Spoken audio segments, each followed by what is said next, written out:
말씀 보시겠습니다. 하나님의 말씀은 요한복음 4장 23절입니다. 하나님의 말씀은 요한복음 4장 23절 말씀, 신약성경 제 성경으로는 148페이지입니다. 신약성경 148페이지 요한복음 4장 23절 말씀 찾으셨으면 제가 봉독하겠습니다. 아버지께 참되게 예배하는 자들은 영과 진리로 예배할 때가 오나니 곧 이때라.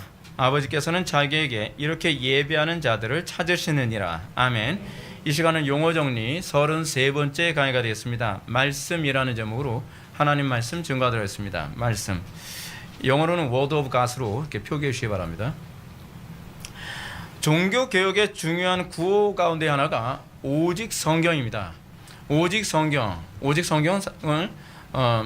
종교개혁자들이 파이브 솔라 가운데서 솔라 스크립투라로 주로 외쳤습니다. 오직 성경이란 말이 내포하고 있는 어감처럼 이는 종교개혁의 핵심 가운데 핵심입니다. 어느 시대든지 종교개혁을 하는 데 있어서 오직 성경이라는 이 구호가 빠진 상태에서 종교개혁이 가능하지 않았습니다. 우리 개혁자들은 항상 말씀 중심이었습니다. 물론 이 말씀 중심이라는 개념은 우리가 좀 잘 인식해야 될 부분입니다. 우리가 말씀 중심이라고 해가지고 자꾸 성경 말씀만 많이 외우면 말씀 중심이라고 생각을 하고, 또 우리가 단순히 예배 시간에 설교가 길어야 말씀 중심이라고 생각하는 건 굉장히 잘못 이해하고 있는 부분입니다. 이 부분도 우리가 바르게 이해되어져야 될 부분이죠. 종교개혁의 핵심 구호 가운데 오직 성경이 들어갈 수밖에 없었던 것은 이 말씀 선포가 예배 개혁의 핵심이었기 때문에 그렇습니다. 그리고 사실은 모든 종교개혁의 핵심은 사실은 예배였습니다. 예배를 통하여서 사실은 개혁이 일어났습니다. 그런데 교회사를 보게 되면 시대가 변화된 건요, 항상 예배를 통해서 변화됐습니다. 개혁이 여러분 예배를 빼놓고 개혁이 일어난 적이 없었습니다. 개혁의 중심에는 항상 예배가 있었습니다. 그리고 예배의 중심에는 말씀에 대한 개혁이 있었습니다. 로마 가톨릭의 예배가 왜 우리에게 인정될 수 없는가? 로마 가톨릭의 예배를 우리는 미사라고 하지 않습니까? 미사. 이 마스라고 하는 게 바로 미사잖아요. 그렇죠? 크리스마스 했을 때 그리스도께 미사라는 말이거든요. 그걸 이제 한국말로 미사라고 얘기하는데, 이 미사라는 방식으로 진행된 예배는 사실은 정상적인 예배라고 우리들이 보지 않는 겁니다. 개혁자들이 로마 가톨릭의 미사를 제대로 된 예배, 정상적인 예배로 보지 않는 이유는 뭐냐면 그 예배가 구약 제사의 연장선에 서 있었기 때문에 그렇습니다. 그러므로 그들은 미사를 집례하는 신부를 영어로 Godfather라고 하잖아요. 근데 그 신부를 다른 말로 뭐라 하냐면 사제라고 불렀습니다. 이 사제라고 하는 말이 왜 사제라는 한자어를 사용했냐면 사자가 맡을 사자에다가 제사 제자를 사용하기 때문에 그렇습니다. 그러니까 사제라는 말이 뭐냐면 제사를 맡은 자라는 거죠. 제사를 맡은 자가 누굽니까? 구약에서요. 제사장이죠. 그래서 로마 가톨릭의 신부들을 다른 말로 사제 또는 프리스트라고 얘기하는 겁니다. 영어로 프리스트가 제사장이잖아요. 그래서 이 미국 사람들이 신부들을 얘기할 때 프리스트라고 부르는 이유가 뭐냐면 그들이 제사를 맡은 사람, 즉 제사장으로 인식하고 있기 때문에 그렇습니다.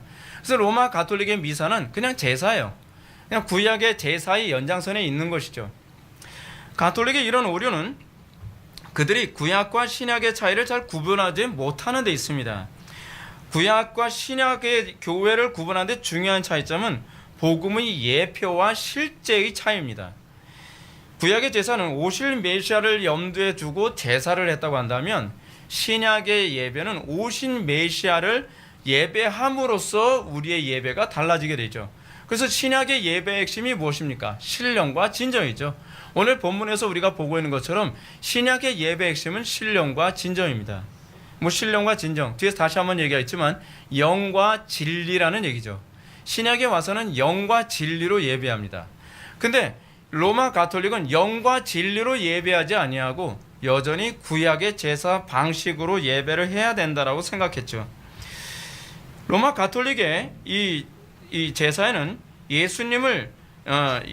예수님으로 예표되는 제물을 잡아서 죽이는 일을 계속적으로 반복을 합니다. 그리고 이런 식으로 재물을 잡아 죽이는 제사를 반복해야 됐던 이유는 그 제사가 완전하지 못하다라고 믿기 때문이었습니다. 이런 사실을 히브리서 기자는 이렇게 표현했습니다. 율법은 장차 올 좋은 일의 그림자일 뿐이요 참 형상이 아니므로 해마다 드리는 같은 제사로는 나오는 자들을 언제나 온전하게 할 수 없느니라. 여러분, 근데 이게 참 이 로마 가톨릭의 미사가 거듭나지 않은 사람들한테는 굉장히 설득력이 있습니다. 왜냐하면 거듭나지 않은 사람들에게는요 항상 죄 용서를 받았다고 하더라도 죄책이 마음에서 떠나질 않거든요. 죄책감이 계속 떠나지 않으니까 이 사람들이 예배당에 와서 항상 뭐 해주길 바라요. 여러분, 교회 안에서도요 자꾸 뭘 얘기해 주길 원하냐면, 거듭나지 않은 사람들은 목회자가 당신은 죄가 없습니다라고 하는 소위 목회자가 무슨 역할 해주길 바라요. 이제 샤먼 역할 해주길 바라거든요. 그래서 성도님은 죄 용서 받았어요, 죄 용서 받았어요 라고 하는 이런 얘기를 계속 해주길 바라요. 근데 이거는 목회자가 죄 용서 받았다고 죄 용서가 해결되는 것이 아니라 하나님과의 관계 안에서 죄 용서가 이루어져야 되는 것이거든요. 근데 로마 가톨릭에서는 사제가 그 일을 매번마다 해주는 거예요. 미사 때마다 해주는 거예요. 성찬 예식을 하면서 이것마다 매번 미사에 참석하게 되면 양심이 좀 가라앉았다가 또 한 주 또 지나고 나면 양심이 또 거슬리고, 그럼 또 미사에 참석하면 또 양심의 가책이 조금 가라앉고, 이런 걸 계속 반복하는 거죠. 그러니까 인간의 타락한 심성에 너무나 맞아떨어지는 것이 로마 가톨릭의 미사입니다. 이 히브리서 기자의 가르침은 율법의 실체이신 예수님을 통해서 제사가 더 이상 필요 없게 되었다는 사실을 논증하는 속에서 나오는 표현이었거든요. 그러므로 히브리서 기자는 예수님이 오시고 십자가에서 대속을 치르신 이후에는 더 이상 제사로서의 예배가 필요 없다는 것을 결론적으로 우리들에게 얘기해 줍니다. 히브리서 10장 11절부터 14절은 이렇게 언급합니다. 제사장마다 매일 서서 섬기며 자주 같은 제사를 드리되 이 제사는 언제나 죄를 없게 하지 못하거니와. 마치 로마 가톨릭의 미사를 얘기하는 것 같지 않나요? 미사는 같은 제사를 계속 드리는데 이거로 죄의 용서를 받을 수 있는 것처럼 얘기해요. 그래서 로마 가톨릭에서는 이 미사가 구원의 조건이에요. 그래서 미사를 안 드리고 개종을 해버리면 이 사람은 구원에서 이탈되는 거예요. 자, 오직 그리스도는 죄를 위하여 영원한 제사를 드리시고 하나님 우편에 앉으사 그 후에 자기 원수들을 자기 발등상이 되게 하실 때까지 기다리시나니 그가 거룩하게 된 자들을 한 번의 제사로 영원히 온전하게 하셨느니라 라고 얘기합니다. 한 번의 제사로 영원히 온전하게 한 겁니다. 여러분들이 진정으로 구원받은 성도라고 한다면, 여러분들이 우리 교회에서 신앙생활 하다가 예를 들어서 교회를 안 나오게 됐다고 해서 여러분들의 구원이 제거되는 건 아닙니다. 물론 여러분들이 구원받았다고 한다면 여러분들은 교회로부터 떠날 수가 없죠. 사실은 그것이 거듭난 새로운 본성이니까요. 근데 극단적으로 얘기한다고 하면 여러분들이 교회에서 떠났다 한다 할지라도 여러분들의 구원이 취소되는 일은 없다는 얘기예요. 이거 오해하지 않고 들으세요, 여러분. 그러니까 구원받은 성도가 교회를 떠날 수가 없죠. 무교회주의가 사실은 될 수 없다고 보는 것이 제 입장이에요. 그리스도인이라고 한다면 올바른 바른 신앙 고백을 하는 교회에서 떠나갈 수가 없습니다. 이거는 구원의 조건이 아니라 구원의 증거죠, 증거. 자, 히브리서 기자의 논증을 가만히 살펴봅시다. 히브리서 기자의 논증을 가만히 살펴보면 예수님의 십자가 사건은 구약 제사의 실체라고 할 수 있습니다. 예수님의 십자가 사건은 단순히 의로운 한 분의 죽음으로 그치는 것이 아니죠. 그 자체가 구약 제사의 연장선에서 그 실체를 보여주는 마지막 제사입니다. 그러니까 제사가 마감 처리가 끝난 거예요. 더 이상 제사가 필요 없게 됐다는 겁니다. 그리고 이 제사를 통해서 신약의 교회는 짐승에 필요한 제사가 더 이상 필요 없게 되었고, 비로소 우리가 하는 제사는 뭐예요? 예배죠. 영과 진리로 예배하는 것으로 우리의 예배가 바뀌게 됩니다. 그러니까 여러분들이 예수를 믿고 난 다음에 여러분들에게 나타나는, 여러분들이 진정으로 성령으로 거듭났다고 한다면 여러분들에게 나타나야만 하는 정상적인 증상이 무엇이냐 하면 영과 진리로 하나님을 예배하는 것을 기뻐하고 즐거워하게 되어 있다는 사실입니다. 이런 차원에서 종교개혁자들은 천주교의 미사를 미신과 신성 모독이 가득한 제사라고 공격을 했습니다. 그들의 지적에는 그 타당한 몇 가지 이유가 있죠. 첫째는 그들은 미사에서 시행되는 성찬에 절을 합니다. 그러니까 빵과 포도주에 절을 하죠. 왜냐하면 빵과 포도주를 일종의 우상 숭배하는 겁니다. 그래서 성찬 예식에서 첫 번째는 그들의 미사는 미신이기 때문에, 또 우상 숭배이기 때문에 우리는 인정할 수 없다라고 얘기합니다. 두 번째는 그들이 성찬을 통해 예수님을 반복해서 죽임으로 날마다 죄 용서를 받아야 한다고 가르친다는 사실입니다. 그들은 성찬에 참여하는 이유가 뭐냐면 죄 용서를 받기 위해서 참여하는 겁니다. 그렇기 때문에 예수님은 또 그 사람의 죄를 위해 또 죽으셔야만 하는 거예요. 그렇기 때문에 이것은 예수님께 대한 신성 모독이고 예수 그리스도의 대속의 은총에 대한 완전한 무시죠. 예수님께서 단번에 이 모든 죄 문제를 해결하셨다고 하는데 그걸 믿지 못하겠다는 거예요. 믿지 못하니까 어떻게 해요? 또 제사를 통해서 또 용서를 받아야 되고 또 제사를 통해서 또 용서를 받아야 된다는 거죠. 여러분, 이게 칭의와 관련된 중요한 문제입니다. 여러분들 그렇지 않나요? 여러분들 죄 용서 받았다, 틀림없이 여러분들이 믿음으로 죄 용서 받았다고 하는데도 여러분들은 주로 어떻게 합니까? 하나님 또 용서해 주세요, 용서해 주세요 하면서 여러분들의 죄 용서가 또 필요하다고 생각하는 경우가 얼마나 많이 있습니까? 이게 왜 그러냐면 우리의 죄 문제가 대속의 문제로 한 번에 해결됐다는 것에 대한 인식이 없어서 그런 거예요. 또 다시 죄책감에 빠지고 또 다시 죄책감에 빠지고 내 의의로 또 그리스도 하나님께 또 나아가려 하고 그리스도의 의의가 아닌 내 의의로 자꾸 하나님께 나아가려고 하니까 자꾸 신앙에 침체가 자꾸 생기는 거예요. 이게 여러분, 우리가 칭의에 대한 이해가 잘못됐을 때 나타나는 특징이고, 그것이 여러분들이 로마 가톨릭적으로 칭의를 이해하고 있기 때문에 그렇습니다. 칭의에 관해서는 제가 옛날에 한번 설교했으니까 이해가 잘 안 되시는 분들은 다시 한번 설교를 들으시면 도움이 될 겁니다. 이런 복음에 대한 이해를 염두에 둔다면 예수 그리스도의 대속의 은총을 받은 교회들은 이제 요한복음 4장 23절에 언급한 것처럼 이 영과 진리로 예배하는 것이 마땅합니다. 여러분 어떻습니까? 여러분들 예수님을 영접하고 나서 여러분들이 예수님을 믿음으로 구원받고 난 이후에 영과 진리로 하나님을 예배한다는 것이 무엇인지 납득이 됩니까? 여러분, 이게 납득이 되어야만 합니다. 이게 납득이 안 되니까 기독교인들이 예수를 믿는다고 하는데도 불구하고 예수 믿는 능력, 경건의 능력이 안 나타나는 거예요. 예수 믿는 데에 대한 기쁨과 담대함이 없는 거예요. 이게 예수 믿는 것이 무엇인지에 대한 근본적인 문제부터 점검이 안 되고 있는 겁니다.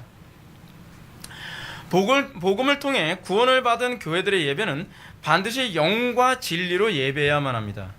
여기서 영이란 성령을 말하고요, 진리라 함은 하나님의 말씀을 의미합니다. 오늘날 우리는 예배를 뭐로 하죠? 감정으로 예배하죠. 여러분들, 우리는 영과 진리로 예배할 줄 모릅니다. 성령으로 예배하는 것이 아니라 내 감정으로 예배하고, 우리가 하나님의 진리로 예배라는 것이 아니라 심리학적으로 예배를 하고, 예배 안에 이상한 요소들이 잔뜩 들어와서 좋은 교회가 어떤 교회라고 생각합니까? 심리학으로 가득 채워놓고, 그리고 악기로 사람들 기분에 맞춰서 마음 들뜨게 만들면 그것이 좋은 예배고, 그리고 은혜 받은 예배라고 착각을 하는 것이죠. 아닙니다. 아닙니다. 예배는 내 만족이 아닙니다. 여러분들 자꾸 예배를 통해서 내 만족을 추구하려 하지 마십시오. 여러분들이 예배에 참석하면서 매번 잘못하고 있는 부분이 뭐냐면, 예배를 통해 내가 어떻게 만족하고 내가 어떻게 위로를 받고 예배를 통해서 어떻게 내 감정을 또 숭배받을까라고 생각을 하고 있는 것이 문제라는 거예요. 예배가 뭐죠, 여러분? 예배? 여러분, 우리가 신령과 진정으로 예배하는 이 예배에서 우리가 나타내는 제물이 뭐죠, 이제는요? 나죠. 나. 내가 하나님께 드려지는 거룩한 산제물이 되어야 되는 것 아닌가요? 신약 시대에 와서의 제물은요, 더 이상 제물이 아니에요. 우리 자신이에요. 어디서 나오는 얘기죠? 사도 바울이 로마서 12장 1절에서 얘기하는 바잖아요. 우리 몸을 하나님께서 기뻐하시는 거룩한 산제물로 드리라. 이것이 너희가 드려야 되는 영적 예배니라 라고 얘기하고 있지 않나요? 근데 우리는 끊임없이 공적 예배에서조차도 내 자신을 부인하려 들질 않아요. 여러분들이 왜 예배 시간에 은혜를 못 받는지 아십니까? 자기 부인이 없어서 그래요. 여러분들 예배를 통해서 여러분들은 여전히 목회자가 여러분들의 기분과 여러분들의 감정과 여러분들의 욕심과 여러분들의 이상, 여러분들의 탐욕을 채워주길 바라고 맞춰주길 바라죠. 그럼 여러분들은 여전히 누구를 숭배하고 있어요? 하나님을 숭배하는 것이 아니라 여전히 자기 자신을 숭배하고 있으면서 은혜로운 예배를 원한다고 한다면 여러분들이 원하는 은혜로운 예배는 뭐냔 말이에요. 나를 숭배하는 예배가 여러분들 은혜로운 예배라고 생각하는 것 아닙니까? 그게 우상 숭배예요. 그것 때문에 한국교회가 이 지경 된 거란 말이에요. 근데 우리는 이걸 회개할 줄 몰라요. 여전히 나를 숭배해줘야 된다는 거예요. 여전히 나를 맞춰줘야 된다는 거예요. 언제까지요? 나라가 망할 때까지요? 하나님의 크고 두려운 진노가 이 나라를 완전히 뒤엎을 때까지요? 영적 각성과 회개라고 하는 것은 예배에서부터 시작돼야 된다는 이유가 바로 여기에 있습니다. 우리 자신부터 숭배의 대상이 무엇인지를 분명하게 인식하고 숭배의 대상이 바뀌기 전에는 절대로 부흥이라는 것이 무엇인지 여러분들이 알 수가 없습니다. 여러분, 예배의 핵심은 성령에 의해 말씀을 통한 예배가 되어야만 합니다. 성령에 의해 말씀을 통한 예배가 목표라는 바는 자기 부인입니다. 십자가를 지는 것입니다. 그리스도의 뒤를 따르는 것입니다. 우리가 그리스도의 뒤를 따르는 것이 뭔지 모르는데 무슨 놈의 예배를 우리가 운운하고 그럽니까? 우리는 예배가 뭔지도 제대로 인식을 하지 못하면서 예배당에 와서 앉아서 설교 들으면 예배라고 생각을 하잖아요. 우리는 예배에 대한 개념부터 바뀌어야 돼요.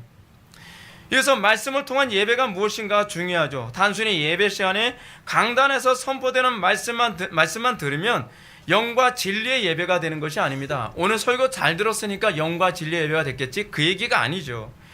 강단에서 성경으로 설교를 한다고 해서 다 말씀은 아닙니다. 여러분, 이단도 여러분 강단에서 맨날 성경 말씀 가지고 설교합니다. 신천지에 가보십시오. 성경 말씀만 가지고 얘기합니다. 여러분, 여호와의 증인 가보셨나요? 성경 말씀만 가지고 얘기합니다. 그런데 성경 말씀 가지고 얘기하는데 왜 그 예배를 우리는 신령과 진정의 예배라고 하지 않나요? 우리가 착각하고 있는 게 그거예요. 강단에서 성경만 얘기하면 그것이 신령과 진정, 영과 말씀의 예배라고 자꾸 착각을 하고 있는 이 오류가 과연 어디서 오냔 말이에요. 중요한 것은 성경 말씀으로 가르치고 있는 것이 아니라 성경 말씀을 바른 교리로 가르칠 때라야만 그것이 영과 진리로의 부합하는 한 부분이 되는 겁니다. 바른 말씀이란 뭡니까? 초대교회 때서부터 바른 말씀이란 바른 교리와 같은 개념으로 이해되어졌습니다. 예배의 요소로서의 말씀은 바른 교리 가운데 선포되는 말씀이라고 생각해야만 합니다. 2단도 다 성경 가지고 얘기하잖아요. 3단도 다 성경 가지고 얘기하잖아요.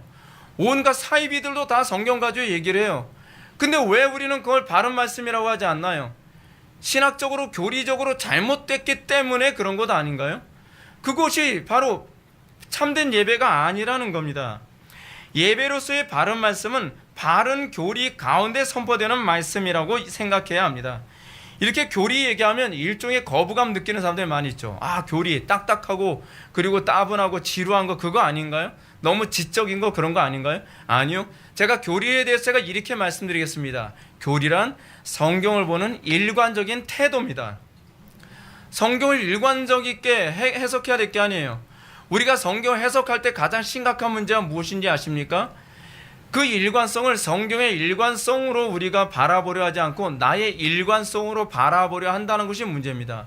나의 일관성이 뭐죠? 내 욕심이죠. 내 탐욕이죠. 그래서 여러분들은 항상 성경이 어떤 얘기만 해준다고 생각해요? 내가 원하는 얘기만 해주고 있다고 생각하고 있죠.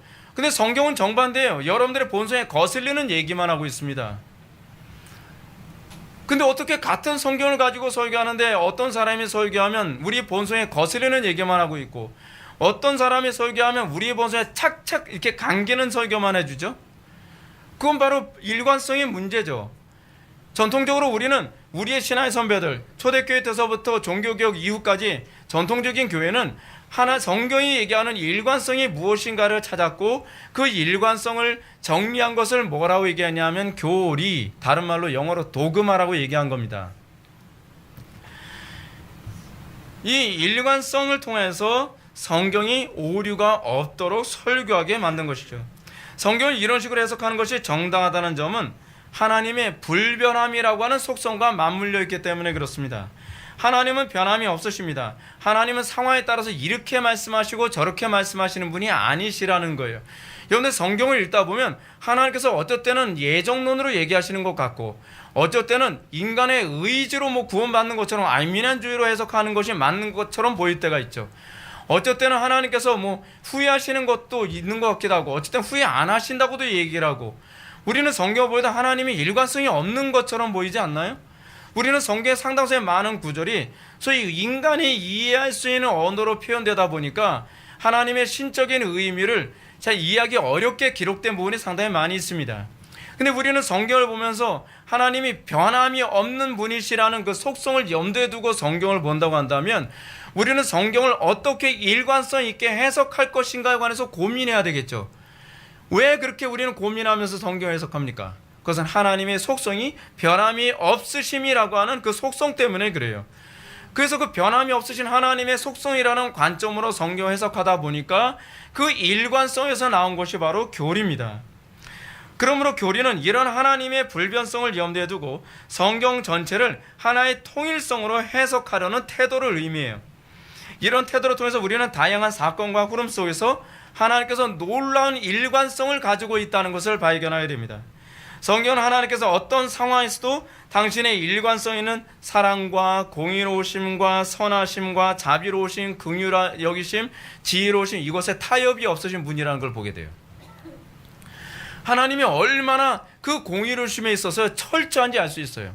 하다못해 당신이 아무리 사랑하는 아들이라고 한다 할지라도 그 공의로우심 때문에 예수님을 십자가에 못 박으실 정도로 하나님의 일관성이 선명해요. 이건요, 교리가 아니면은 예수님을, 당신의 아들이신 예수님을 십자가에 못 박기까지 사랑하셨던 것을 이해할 수가 없어요. 그것은 공의로우심이라고 하는 교리적인 통일성 때문에 그렇습니다. 여기서 우리는 성경의 무엇성이라는 얘기가 나옵니다. 이게 제가 말씀을 다루고 있다 보니까 굉장히 방대한 얘기를 할 수밖에 없어요. 성경의 무엇성에 관한 얘기를 또 잠깐 얘기해야만 합니다. 이 무엇성이라는 얘기에 대해서도 우리는 상당히 많이 오해를 하고 있습니다. 성경의 무엇성하게 되면 여러분들은 어떻게 오해하고 있죠? 성경은 기계적으로 한치의 오류도 없이 기록되었을 것이다. 그것이 여러분들이 생각하는 착각 아닌가요? 여러분, 좋습니다. 원어는 그렇게 오류 없이 기록됐다고 칩시다. 근데 문제는 뭐예요? 여러분, 우리가 번역하면 번역과 동시에 오류가 끼잖아요. 번역과 동시에 오류가 낄 수밖에 없습니다. 왜냐하면 헬라어와 히브리어를 번역하는데 그 의미를 명확하게 해서 번역하는 방법이 없거든요. 그러면 여러분들이 기계적으로 성경에 오류가 없다라고 생각하는 걸 성경의 무엇성 교리로 이해하고 있다면 착각하고 있는 거죠. 잘못 이해하고 있는 겁니다. 성경에서 얘기하는 무엇성이라고 하는 교리는요, 성경이 어떤 식으로든지 일관성과 통일성에 한치의 오류도 없다는 얘기입니다.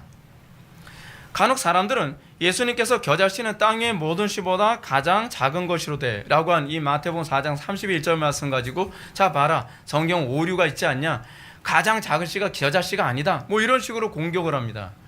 근데 여러분, 예수님께서 가장 작은 씨로서의 겨자씨를 얘기한 건 문학적 표현이죠. 그렇지 않아요? 이거 과학적 표현이 아닙니다. 이걸 자꾸 과학적 표현의 관점으로 예수님도 오류가 있으시다, 하나님의 아들인데, 근데 여러분, 유대인들이 알고 있는 가장 작은 씨가 겨자씨거든요. 그러니까 문학적 표현도 그렇게 말씀하신 거예요. 또 이런 부분이 있습니다. 또 여러분들이 심각하게 생각할 부분이 있는데, 이 성경 오류와 관련돼서 공격하는 사람들이 꼭 언급하는 부분이 있어요. 마태복음 23장 35절에 보면 의인 아벨의 피로부터 성전과 제단 사이에서 너희가 죽인 바갈의 아들 바라갸의 아들 사가랴의 피까지 땅 위에서 흘린 의로운 피가 다 너희에게 돌아가리라 라는 말씀이 나옵니다. 여기서 여러분, 바라가의 아들 사가랴라고 하는 말이요, 사실은 오기예요. 이건 틀린 기록이에요. 사실은요. 아마도 마태가 인용을 하면서 이거를 어떤 기억력에 어떤 오류가 있었던 것 같아요. 이 개인의 오류죠. 이런 현상 때문에 여호야다의 아들 스가랴를 오기한 것으로 보입니다. 근데 여러분, 중요한 게 뭐냐면 아무리 마태가 이 어떤 데이터상의 오류 또는 기계적인 오류 또는 기억력상의 이 오류 때문에 교리적 이 오류는 전혀 발생하지 않아요. 소위 성경의 통일성이나 일관성으로 성경을 보는 데에 아무런 문제가 되지 않습니다. 아마도 제가 보기에는 하나님께서 의도적으로 이것을 허용한 것 같아요. 왜냐하면 성경을 믿음으로 보지 않고 성경을 지적으로만 자꾸 보려고 하는 사람들이 스스로 심판받게 하기 위한 하나님의 방식인 것으로 보여집니다. 하나님께서는 여러분, 이런 식으로 하나님을 신뢰하지 않는 자들을 심판하시기 위한 여유를 굉장히 많이 만들어놔요. 여러분, 여러분 성경에 우리는 교회사에서 그런 현상 굉장히 많이 봅니다. 제가 시간이 없어서 제가 일일이 다 설명하지는 않겠어요. 그러나 성경에 오류가 없다는 말을 이런 식으로 이해하는 것은 곤란합니다. 성경의 무호성은 기계적 무호성을 말하는 것이 아니기 때문에 그렇습니다. 성경의 무호성은 진리로서 오류가 없다는 얘기예요. 진리로서 오류가 없다. 비록 데이터상의 기계적 오류가 있을지라도 교리의 통일성과 일관성에는 어떤 충돌도 주지 않으며 진리의 속성에는 아무런 지장을 주지 않는다는 거죠. 여러분 또 단편의 예를 한번 들어봅시다. 여러분들 제 설교를 듣다 보면 제가 설교를 하면서 제가 깜빡 제가 워낙 빠르다 보니까 말을 빨리 하면서 제가 사람의 이름을 잘못 인용할 때도 상당히 많이 있고 또는 수치상으로 제가 잘못 인용할 때도 상당히 많이 있습니다. 그렇다고 해서 이것에 오류가 있다라고 하지 않습니다. 진리라고 하는 일관성의 오류 여부를 따져야지 여러분들이 여기서 수치상의 오류라든지 또 어떤 사람들은 꼭 그래요. 설교 들으면서 은혜를 받지 못하는 사람들이 수치상의 오류 또는 어떤 명칭상의 오류 가지고서 그것 때문에 은혜를 못 받는 사람이 있습니다. 그러지 마세요. 그것은 올바르지 않습니다. 하나님께서 여러분 왜 교회사에서 나오는 인물들 중에서도 신학적으로 치명적이진 않지만 치명적이지 않은 어떤 비본질적인 부분에 대해서 오류가 생기도록 허용하셨는지 아십니까? 그 사람들이 우상화되지 않도록 하기 위해서입니다. 우리는 사람을 우상화하면 안 됩니다. 우리가 항상 관심을 가져야 되는 신앙의 핵심은 항상 진리의 말씀이고 그리스도께 우리가 초점을 맞춰야지 여러분들이 사람을 바라보게 되면 실족하게 되어 있습니다. 왜냐하면 여러분들의 믿음의 대상은 사람이 아니라 하나님이시고 성경이기 때문에 그렇습니다. 물론 설교자도 되도록이면 실족시키지 않으려고 애를 써야 되고 최선을 다해야 되겠죠. 그래서 오는 어떤 스트레스나 그것 때문에 오는 어떤 괴로움도 상당히 많습니다. 왜냐하면 제가 정확하게 가려고 하다 보니까 제가 조금이라도 실수하게 되면 그 실수를 인정을 안 하는 사람이 많이 있어요. 뭔가 계획된 걸 거야. 저 양반은 그런 게 아니거든요. 저 생각보다 굉장히 순진해요. 자, 이렇게 막 계획할 만큼 이렇게 머리가 치밀하진 않습니다. 설교할 때만 이러지. 하여간 이게 어쨌든 간에 우리가 항상 관심을 가져야 되는 건 여러분들이 설교를 들으면서 여러분들이 관심을 가져야 되는 것은 어떤 일관성, 통일성, 그리고 진리인가 진리가 아닌가 이하의 관심을 가지고 여러분들이 설교를 들어야 한다는 사실입니다. 그러므로 이 무엇성에 관한 문제를 얘기하는 것에 관해서 존 머레이 교수는 이렇게 얘기합니다. 무엇성은 성경이 진리임을 의미하지 최고로 정확하다를 의미하지 않는다. 정확성에 있어서 성경은 진리에 필요한 정도까지 충분히 정확하다. 그러나 성경이 항상 일부 독자들이 요구하는 정확성의 양을 가진 것은 아니다. 여기서 얘기하는 정확성의 양이라고 하는 것은 과학적 데이터로서의 정확성을 얘기하는 거예요. 우리가 성경은 오류가 없다고 말할 때에 그것이 말하는 바는 성경은 성경이 주장하는 것에 충실하다는 것이다. 일관성이 있다는 거예요. 그리고 일관성에 오류가 없다는 겁니다. 우리가 왜 하나님이 놀랍다고 얘기하는지 아십니까? 그리고 우리는 왜 성경이 놀라운 하나님의 진리라고 얘기하는지 아십니까?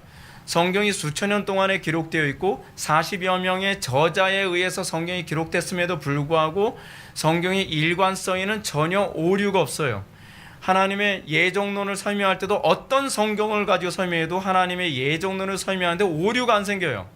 하나님의 주권교리, 하나님의 창조교리, 하나님의 섭리교리, 하나님의 다양한 교리를 설명하는 데 있어서 어떤 저자가 쓴 어떤 성경을 가지고 얘기해도 전혀 오류가 생기지 않아요. 칭의 교리를 얘기해도 오류가 생기질 않아요. 그건 왜 그래요? 그것이 바로 무엇성을 얘기하는 표현이에요. 여기서 중요한 점은 이 무엇성을 설명하는 일을 교리가 한다는 점이죠. 교리는 성경의 진리됨을 명확하게 알려주는 원리가 무엇인지를 알려주는 역할을 합니다. 성경에 납득하기 어려운 점을 교리라는 통일성 혹은 원리로 바라보면 그 실체가 탁월한 거죠. 그리고 여러분들이 이 원리에 충실할 때 여러분들의 인생도 일관성 있는 인생을 살 수 있게 돼요. 만약 성경을 교리 통일성이라는 관점으로 보지 않으면 성경은 독자가 자기가 기분이나 상황에 따라서 아무렇게나 해석하는 이상한 책이 돼버리고 맙니다. 코에 검은 코걸이, 귀에 검은 귀걸이. 오늘날 많은 사람들이 성경을 신뢰하지 못하는 이유가 거기 있는 건 아닌가요? 많은 사람들이 이렇게 얘기합니다.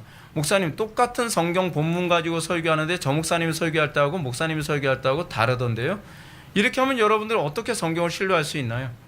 여러분들이 개혁파 목사님들의 설교를 들어보셔서 아시겠지만 개혁파 목사님들은요 성경 본문을 가지고 설교하면 거의 똑같습니다. 그러니까 목사님하고 똑같은 소리 하시는데요 라는 소리가 나와요. 그럴 수밖에 없죠. 왜냐하면 성경 해석하는 통일성과 일관성 때문에 그렇습니다.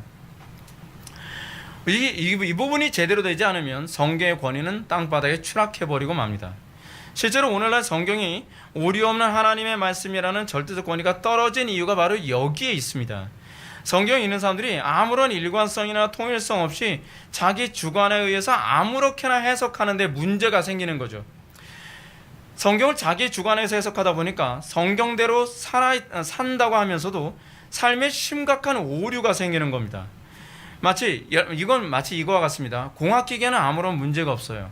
근데 공학기계를 잘못 사용해서 틀린 답이 나오면 여러분 공학기계가 문제입니까? 아니면 공학기계를 사용한 사람이 문제입니까? 공학기계를 사용한 사람이 문제죠. 제가 보니까 저는 이과 출신이 아니다 보니까 저는 잘 모르는데 이과 출신들은 시험 볼 때 공학 계산기 가지고서 시험을 보더라고요. 그죠? 맞나요? 네. 우리 문과에서는 계산기 들고서 못 들어가거든요. 왜냐하면 너무 문제가 단순해서. 예. 근데 그거 사용했을 때 여러분 답이 잘못 나오는 건 공학기계 이 계산기를 잘못 사용해서 그런 건 아닌가요? 성경은 오류가 없어요. 성경은 문제가 없어요. 근데 문제는 뭐냐면 성경을 자기 마음대로 이 해석을 해버리니까 오류가 발생하는 거예요. 문제는 성경을 바라보는 우리의 문제이지 성경의 문제가 아니란 말이에요. 근데 여러분 우리의 항상 가장 심각한 문제가 뭔지 아십니까? 우리 항상 문제를 나에게서 안 찾는다는 게 문제예요. 여러분들 삶에 문제가 생기면 항상 여러분들 문제를 어디서 찾죠? 남에게서 찾죠. 환경에서 찾죠. 근데 그것이요 하나님에게까지 여러분 그래요. 하나님에게 문제가 있다고 생각을 해요. 성경에 문제가 있다고 생각을 해요. 아니 자기 반성에서부터 출발해야죠. 성경이 우리들에게 하는 가장 뼈아픈 소리가 뭔지 아십니까? 틀린 건 너야로 시작하고 있다는 거예요. 우리에게서 틀렸다는 걸 시작했을 때 그걸 각성이라고 하죠. 이 각성이 됐을 때 비로소 세상을 바르게 볼 수 있는 눈이 열리기 시작하는 겁니다. 이와 관련해서 구체적인 예를 하나 더 들어봅시다. 어떤 사람이 만군의 여호와가 이르노라 너희의 온전한 11조를 창고에 들여 나의 집에 양식이 있게 하고 그곳으로 나를 시험하여 내가 하늘 문을 열고 너희에게 복을 쌓을 곳이 없도록 붙지 않나 보라. 어떤 사람이 이 성경 구절 하나만 가지고서 붙잡았습니다. 그래 11조 내면 돈벼락 맞는다며 11조 철저하게 해야지. 11조 철저하게 하면 하나님께서 하늘 문을 열고 너희에게 복을 쌓을 곳이 없도록 붙지 아니하나 보라 했더니 쫄딱 망했어요. 사업이 제대로 안 돼요. 문제가 뭘까요? 11조로 했는데 문제가 이거예요. 교리적 체계 없이 본문의 앞뒤 문맥 없이 소위 말라기가 이 본문을 기록할 때 당시에 본문의 문맥적 의도와 관계없이 자기 마음에 내키는 대로 해석을 하다 보니까 문제가 생기는 거예요. 여러분 이 본문을 이해하려면 12조의 정신을 이해하고 이 본문을 이해해야 되거든요. 12조의 정신이 뭐죠? 모든 재물이 하나님 것이다 라고 하는 것이거든요. 내가 10분의 1을 하나님께 바치지만 나머지 10분의 9도 하나님의 뜻대로 쓰겠습니다 라고 하는 이 고백이거든요. 10분의 1이 중요한 것이 아니라 10분의 9의 고백이 중요한 거예요. 근데 이 10분의 9의 고백은 없으면서 10분의 1 하나님께 바쳤으니까 돈벼락 맞게 해주시겠지. 그러니까 문제가 되는 거거든요. 이런 일이 성도들의 삶 속에서 비일비재하게 일어나고 있는 겁니다. 성경을 교리 없이 문자적으로 해석하는 것도 문제지만 오늘날 이보다 더 큰 문제는 성경의 본문을 앞뒤 문맥 없이 직관적으로 해석하는 것이 더 큰 문제가 되는 것입니다. 여러분 이거 소위 큐티라고 얘기하거든요. 큐티가 뭐죠? quiet time을 줄인 말 아닙니까? 근데 이 큐티가 여러분 뭡니까? 성경을 읽을 때 성경의 저자, 성경의 기록자 그 사람의 의도나 문맥 같은 거 전혀 관계하지 않고 자신의 현재 처지와 환경 혹은 사건에 의해서 성경을 보고 자기 마음에 와닿는 대로 해석하는 태도죠. 그러니까 이 성경 교리와 문맥은 중요하지 않아요. 지금 현재 내 감정이 중요한 거예요. 현재 내 상황이 중요한 거예요. 현재 나에게 주어진 사건이 중요한 거예요. 그러다 보니까 성경 읽다가 성경에서 자기 마음에 드는 것만 밑줄 긋죠. 밑줄 그어요. 거기다 형광펜 진하게 긋고. 그런데 이 성경 본문의 문맥의 의미는 전혀 의식하지 않고서 읽는 거예요. 이건 마치 뭐하고 똑같은지 아십니까? 어떤 스토커가 어떤 여자한테 끊임없이 매달려요. 그러니까 이 여자가 나한테 이메일을 보냈어요. 나는 당신을 뭐 당신의 영혼을 사랑합니다. 그렇기 때문에 당신이 정말 이렇게 해서 영혼이 파괴될까 걱정이에요. 뭐 당신을 사랑해서 하는 얘기. 나를 사랑한대. 역시 이 여자는 나를 사랑하고 있었어. 근데 앞뒤 문맥을 보면 그 얘기가 아니잖아요. 그리고 그 사랑이라는 용어가 그런 의미가 아니잖아요. 근데 이런 식으로 여러분들이 성경 해석할 때가 얼마나 많은지 아십니까? 그러면서 나하고 이 본문이 말하고자 하는 의도가 아무 상관이 없는데 자기 마음대로 해석하면서 나는 오늘 응답 받았대요. 성경 구절 가지고 할렐루야래요. 내 시작은 미약하였으나 네 나중은 심히 창대하리라는 본문을 받았대네요. 그 본문은 내 눈에도 보여요. 근데 앞뒤 문맥을 봐야죠. 하나님의 말씀대로 끊임없이 구하고 순종하고 복종하는 가운데 그 가운데 하나님께서 약속하신 거 아닙니까? 근데 앞뒤 문맥 다 빼버리고 내 시작은 미약하였으나 네 나중은 심히 창대하리라 그러면서 자기 사업자한테 그거 걸어붙이고 나서 약속 믿고 신앙생활 한다는 거예요. 여러분 이게 우리가 하나님께 제대로 된 예배자가 안 되고 있는 전형적인 특징입니다. 여러분 이들은요 기록된 말씀을 레마로 와닿아야 비로소 하나님의 말씀이 된다고 생각합니다. 여러분 레마라는 소리도 많이 들어보셨죠? 무슨 레마 어쩌고 무슨 모임도 많이 만들었던데 이게 바르트주의를 추구하는 사람들이 주로 레마라는 말 많이 사용하거든요. 성경에 기록된 말씀은 별로 힘이 없는데 성경 읽을 때 자기한테 레마로 와닿은 것만 하나님의 말씀이 된다는 거예요. 이거 실존주의 철학이죠. 철학. 칼 마르트의 성경관을 가지고서 성경을 그렇게 해석하고 있는 겁니다. 자신의 감정과 정화에 따라서 하나님께서 말씀을 가지고 우리 성경 가지고 말씀하신다는 거예요. 근데 이렇게 해석을 하면 또 어떤 문제가 생기냐면 하나님께서 레마로 주시는 게 성경을 통해서만 주시는 게 아닌 거예요. 불경을 읽을 때도 여러분 가슴에 와닿는 거 이런 거 있는 거 아십니까? 제가 한동안 공자에 빠져 있었던 적이 있었는데 공자 책에 보면 가슴에 와닿는 게 얼마나 많은지 몰라요. 그렇지 이렇게 살아야지. 그럼 그것도 하나님의 음성인가요? 그냥 직관이죠. 직관으로 내 마음에 와닿은 거죠. 여러분 또 마음 서글플 때 이문세 노래 들으면 또 눈물이 글썽하지 않나요? 그럼 그것도 레마로 하나님께서 주신 말씀인가요? 이런 식으로 생각하니까 이게 문제가 되는 거예요. 예.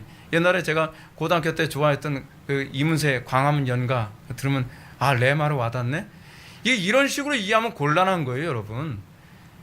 우리가 성경을 자꾸 그런 식으로 해석을 해요.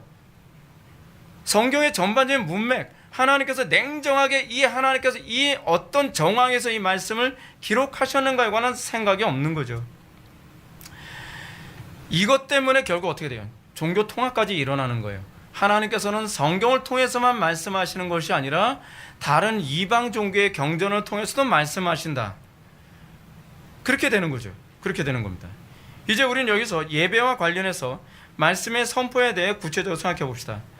이전에도 언급한 것처럼 예배란 하나님께서 신자에게 이끌어 주시는 환경과 사건과 대상을 하나님의 뜻대로 경작하는 것이라고 했습니다.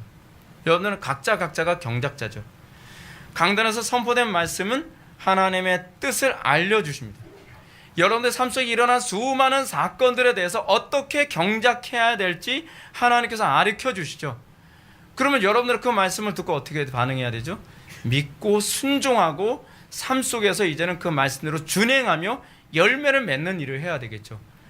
근데 문제는 뭐냐면 여러분들의 예배 가운데 말씀에 긍정이 없고 그거에 찬양이 없고 감사가 없으면 여러분들에게 무슨 열매를 기대하겠어요?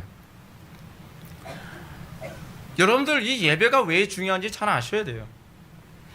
하나님은요 여러분 굉장히 신비로운 걸 제가 하나 말씀드릴게요. 여러분들 삶 속에 일어나는 수많은 사건들, 대상들, 상황들은 하나님께서 섭리 가운데 이끌어 주신 것들이죠. 믿습니까? 우연은 없죠. 근데 하나님께서는 이것만 이끌어 주시는 것이 아니라 또한 강단을 사용하셔서 회중의 삶 속에 그 문제를 어떻게 해석해야 될지도 그대로 설명해 주십니다.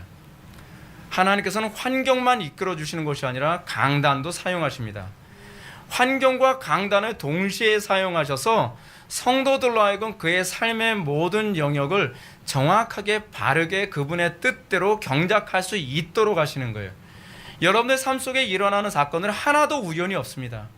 그래서 여러분들이 강단에서 설교를 들으면서 매번 나타나는 특징이 있죠. 적어도 우리 교회에서는 흔하게 나타나는 현상이 있습니다. 뭐죠? 목사님이 나의 삶을 알고서 설교하는 것 같다라고 하는 거. 이거 청교도 시대 때 흔하게 일어났던 일이거든요. 한국교회 강단에서 흔하게 일어나야만 하는 일입니다. 왜요? 그것이 하나님께서 강단의 설교를 통해 또는 이 공적 예배를 통해서 여러분들의 삶이 예배자로 날마다 경작하는 삶이 가능하도록 하기 위한 하나님의 은혜의 수단이기 때문에 그래요. 따라서 하나님은 강단의 설교를 사용해서 성도들의 회중의 삶에 이끌어주는 환경과 사건과 대상을 바르게 해석하도록 놀랍게 섭리하십니다.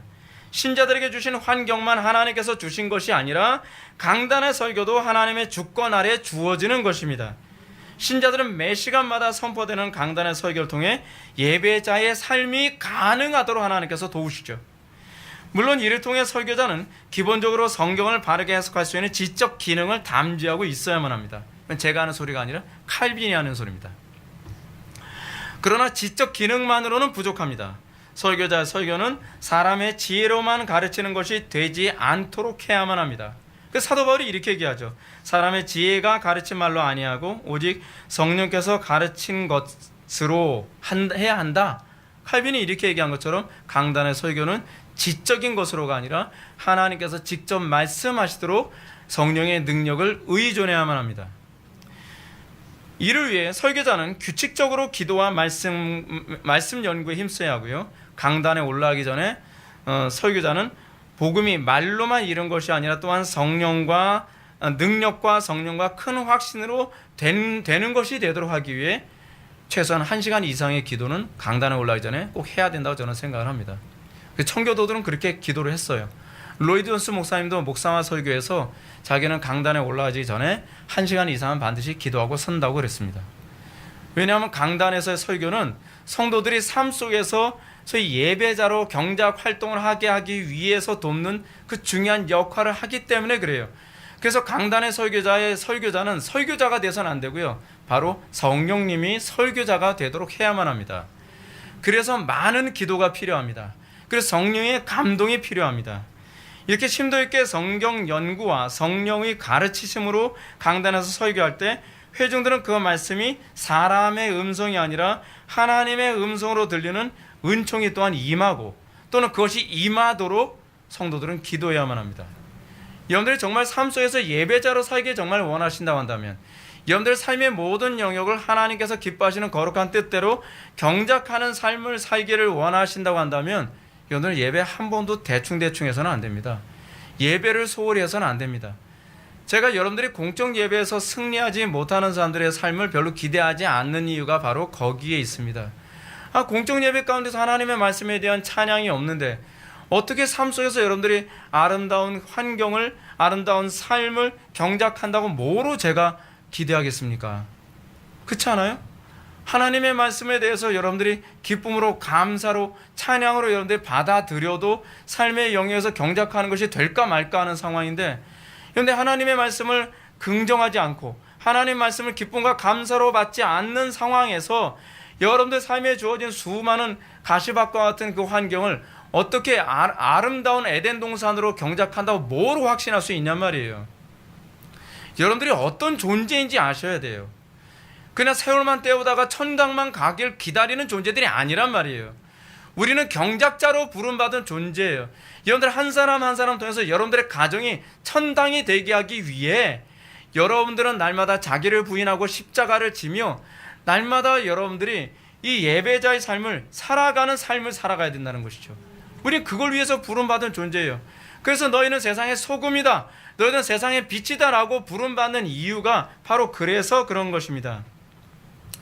그래서 여러분들은 예배 가운데의 신자는 어떻게 해야 되죠? 강단의 설교가 하나님의 음성으로 들리는 일이 있어야 되고, 또한 신자는 그 말씀에 찬양이 동반되어야만 합니다. 그리고 여러분들은 그 말씀으로 순종하기 위해 일주일 내내 기도로 하나님의 능력을 의존하는 소위 이 예배의 요소가 여기에 다 들어가는 것이죠. 여기서 하나님의 말씀이 심령에 심어질 때 나타나는 방식을 예수님은 씨 뿌리는 비유로 말씀하셨습니다. 씨 뿌리는 비유, 마태복음 13장에 나오는 씨 뿌리는 비유는 하나님 나라의 7가지 비유 중에서요, 놀랍게도 가장 처음에 등장하는 부분입니다. 의도가 있죠. 왜냐하면 이 비유는 하나님 나라 경작을 위해 무엇보다도 우선시 되어야 되는 것은 말씀이 심령에 열매를 맺는 것에서부터 시작된다는 것을 우리들에게 가르치고자 하는 것입니다. 이 비유에서 언급된 네 종류의 밭은요, 또 둘로 나눠지죠. 앞에 있는 세 종류의 밭은 열매를 맺지 못하는 밭, 그리고 뒤에 한 종류의 밭만 열매를 맺는 밭이라는 것으로 두 종류로 나눠지게 됩니다. 열매를 맺지 못하는 마음은 길가, 돌밭, 가시떨기로 나뉘는데요. 여기서 길가는 아예 말씀에 대해서 감각이 없는 심령을 표현하는 방식입니다. 이게 단단하게 다져진, 돌처럼 다져진 그런 마음이잖아요. 굳어진 마음이죠. 그래서 이 마음이 예배 시간에 조는 것만이 아니라 하나님의 말씀에 대해서 무감각하거나 하나님의 음성으로 들리지 않고 기쁨이나 감사로 받아들여지지 않는 그 심령의 상태를 총체적으로 뭐라고 얘기하냐면 길가밭이라고 얘기하는 거죠. 한국교회 교인들의 상당수가 거의 길가밭 같은 사람들이 태반입니다. 그리고 좀 그 안에도 어떤 사람들이 있죠. 이 소위 돌짝밭이라든지 그렇지만 가시떨기 같은 밭이 있죠. 하나님의 말씀을 흙이 있어서 부드러운 흙이 조금 덮여 있기 때문에 말씀을 기쁨으로 받기는 하지만 열매를 못 맺어요. 세상의 근심이나 욕심 같은 것 때문에 결국 열매를 맺지 못합니다. 여러분 어찌됐든 그러나 이 마지막 그 밭은 어떻습니까? 좋은 밭은 30배, 60배, 100배의 열매를 맺습니다. 간혹가다 사람들이 그런 얘기합니다. 목사님 그 열매가 뭔가요? 열매가 뭔가요? 이 열매라고 하는 이 부분은 창세기에서 얘기하는 소위 에덴 동산 경작과 같이 맞물려 있는 부분입니다. 하나님의 말씀이 우리의 마음속에 들어가면 그 말씀이 우리의 삶의 순종을 동반하죠. 근데 순종을 어떻게 동반합니까? 인내와, 그러니까 좋은 마음으로 마음을 받고 인내하여 열매를 맺는 거예요. 그 경작하는 거죠. 하나님의 말씀을 경작해서 그 말씀이 삶 속에서 하나님께서 기뻐하시는 열매를 맺는 거. 궁극적으로 여러분들에게 말씀을 주시는 이유가 바로 그겁니다. 하나님 나라 경작을 하는 경작자의 소명을 감당하기 위해서예요. 그래서 여러분들 통해 하나님의 통치가 확장되어지는 거. 이것이 바로 창세기와 연결되어진 개념이죠. 그래서 좋은 땅은 그 말씀을 듣고 깨닫는 자니 결실하여 어떤 것은 100배, 어떤 것은 60배, 어떤 것은 30배의 결실을 맺는다고 얘기합니다. 그건 뭐죠? 하나님께서 보시기에 좋은 경작을 수행하는 것을 얘기하는 것이죠. 예배 요소로서의 말씀은 하나님께서 신자에게 이끌어 주시는 환경과 사건과 대상을 하나님의 뜻대로 경작하는 핵심이 됩니다. 왜냐하면 신자가 아무리 믿음이 좋다고 하고 마음에 찬양이 있고 기도가 있더라도 하나님의 뜻을 제대로 알지 못한다고 한다면 경작할 수가 없죠. 아니 경작을 하려면 뭔가 방향성이 있어야 될 게 아니에요. 경작을 하려면 뭔가 알아야 될 게 아니에요. 이 문제를 사도 바울이 로마서 10장 2절과 3절에서 이렇게 얘기했죠. 그들, 즉 유대인들을 얘기하는 거죠. 그들이 하나님께 열심히 있으나 올바른 지식을 따른 것이 아니니라. 하나님의 의를 모르고 자기의 의를 세우려고 힘써 하나님의 의에 복종치 아니하였느니라. 하나님의 말씀에 대한 바른 이해가 없다고 한다면 열매를 맺을 수가 없어요. 오히려 하나님의 의를 모르고 오히려 하나님의 의에 복종치 아니하는 이런 죄악된 열매를 맺을 수밖에 없는 것이죠. 마치 뭐하고 똑같습니까? 열심히 경작을 한다고 밭을 갖는다고 가는데 주인은 야 이쪽으로 쭉 그 길을 내, 이쪽에다 밭고랑이를 내 라고 얘기하는데 주인 뜻은 모르고 자기 마음대로 내가 보기엔 이쪽이야. 그거하고 똑같은 거거든요. 솔라 스크립트라를 외치는 이유가 거기 있어요. 항상 하나님의 말씀이 기준에 대해서 우리의 삶의 좌표가 되어야 된다는 얘기거든요. 창세기에서 사람을 창조하신 목적은 하나님께서 창조하신 피조세계를 하나님의 뜻, 내 뜻이 아닙니다. 하나님의 뜻대로 다스리고 정복하고 땅에 충만하도록 하는 데 있습니다. 경작하게 하는 데 있습니다. 여러분들의 가정이 행복한 게 하나님의 뜻이 아닙니다. 여러분들의 가정이 하나님의 뜻대로 행복한 것이 하나님의 뜻입니다. 우리는 자꾸 내 뜻대로 행복하고 내 뜻대로 번영하고 내 뜻대로 성공하는 것에 얼마나 많이 이 비중이 맞춰져 있습니까? 이거 깨져나가야만 합니다. 항상 하나님의 뜻이 중심이고 하나님의 뜻에서 벗어난다면 우리는 행복조차도 기뻐하지 않을 수 있어야만 합니다. 하나님께서 창조하신 모든 피조물에 하나님의 이름을 부여하려면 당연히 하나님의 이름을 알아야 되겠죠. 하나님의 이름을 알지 못하면서 하나님의 이름을 부여할 수 없습니다. 이런 차원에서 예배 가운데 하나님의 말씀 선포는 우리에게 이끌어 주신 모든 환경과 사건과 상황에 대해서, 대상에 대해서 어떤 식으로 하나님의 이름을 부여해 줄 것인지를 알려주는 것입니다. 설교를 통해서 알려진 하나님의 뜻은 신자의 마음속에서 묵상이라고 하는 재련 과정을 거칩니다. 기억하십시오. 하나님의 말씀은 여러분들 심령 속에서 묵상이라는 재련 과정을 통과해요. 이 과정을 통해서 신자는 자신에게 주어진 환경과 사건과 대상을 하나님의 이름으로 환원시키는 이 과정을 밟게 됩니다. 그것이 하나님의 영광을 나타내는 것이죠. 어떤 사람은 하나님의 말씀을 듣고 자기 직업에 하나님의 이름으로 환원시키죠. 어떤 사람은 자신의 가정을 하나님의 이름으로 환원시키죠. 어떤 사람은 이웃과의 갈등 문제를 하나님의 이름으로 환원시키죠.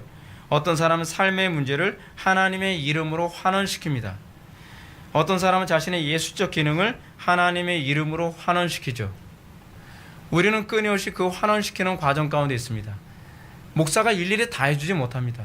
그건 여러분들 각자의 처지와 각자의 삶의 터전에서 여러분들이 경작해야 될 부분이거든요. 그래서 여러분들은 하나님의 말씀을 듣고 묵상하고 그 말씀 속에서 말씀을 여러분들 삶에 녹여내서 어떤 사람은 정치로 녹여내고 어떤 사람은 경제로 녹여내고 어떤 사람은 학문으로 녹여내고 어떤 사람은 자기의 기술적인 영역에서 녹여내서 어떤 사람은 영화로도 녹여내죠. 제가 그 어벤져스 엔드게임을 보면서 제가 굉장히 놀란 게 뭐냐면 그 영화 한 편을 자기 자신의 철학으로 녹여내고 있는 그들의 묵상에 제가 감탄하게 되는 거예요. 그것이 하나님께서 우리에게 요구하시는 바예요. 우리의 삶의 모든 영역에서 하나님의 이름으로 모든 걸 녹여내고 창출해내는 거죠. 거기에서 그리스도인들의 창조적인 어떤 탁월함이 나타나게 되는 것입니다. 물론 신자에게 이런 환원의 과정은 뼈를 깎는 고통과 같습니다. 당연하죠. 쉽게 이루어지지 않습니다. 이 환원의 과정을 위해서 많은 기도와 묵상과 자기 부인을 필요로 합니다. 이 과정을 통해서 하나씩 마치 해산의 수고를 통해 우리는 이 환원시키는 이 열매의 과정을 맺어가는 것입니다. 그래서 이 과정을 우리는 뭐라고 얘기하느냐? 십자가라고 얘기합니다. 예수님도 아무든지 나를 따라오려거든 자기를 부인하고 날마다 자기의 십자가를 지고 나를 따를 것이니라 라고 얘기했습니다. 이 재련 과정을 거치지 않는 사람들을 우리는 뭐라고 얘기하는지 아십니까? 율법주의자라고 얘기해요. 율법주의자. 그러니까 또는 이원론자라고 얘기해요. 교회 안에서 가르치는 형식적인 것은 잘 따라서 하는데 그 형식적인 것을 삶에 녹여낼 줄은 모르는 거예요. 그럼 성속 이원론이 생기게 되는 거죠. 교회 안에서는 열심히 하는 것 같아요. 어떻게 하는 게 신앙생활 잘하는 거예요? 헌금 잘하는 거예요. 내 헌금 열심히. 근데 그것을 삶의 원리에서 녹여내서 헌금이 중요한 것이 아니라 그 헌금하는 삶이 삶 속에서 나와야 돼요. 11조의 정신이 삶 속에서 나와야 돼요. 그러면 이 재련 과정이 없어요. 11조는 열심히 하는데 12조의 정신으로 살아가는 데에서는 아무런 재련 과정이 없어요. 그러면 이런 사람들이 뭐예요? 교회 안에서는 신앙 좋은 사람, 교회 밖에서는 악한 사람이 되는 거예요. 이 복음이 가지고 있는 특징이 겁니다. 복음은 여러분들로 하여금 묵상을 요구하고 그리고 그 말씀을 삶 속에 녹여내서 하나님의 거룩하신 이름으로 모든 것을 환원시키도록 우리들에게 요구하고 있습니다. 그래서 복음이 들어가면 세상의 소금과 빛의 역할을 감당하는 역사가 나타나는 것이죠. 이것을 통해서 우리를 통해 세상은 복을 받게 됩니다. 이것을 통해서 나와 주변이 다 구원을 받게 되는 것이죠. 분명한 점은 강단에서 선포된 하나님의 뜻을 신자가 깨닫고 그 씨가 썩어져서 뭐 해야 된다고요? 썩어져서 30배, 60배, 100배의 결실을 맺기 위해서는 반드시 찬양과 기도가 동반되어야 한다는 사실입니다. 이 예배의 두 요소 없이 결코 신자는 예배자의 삶을 살 수가 없습니다.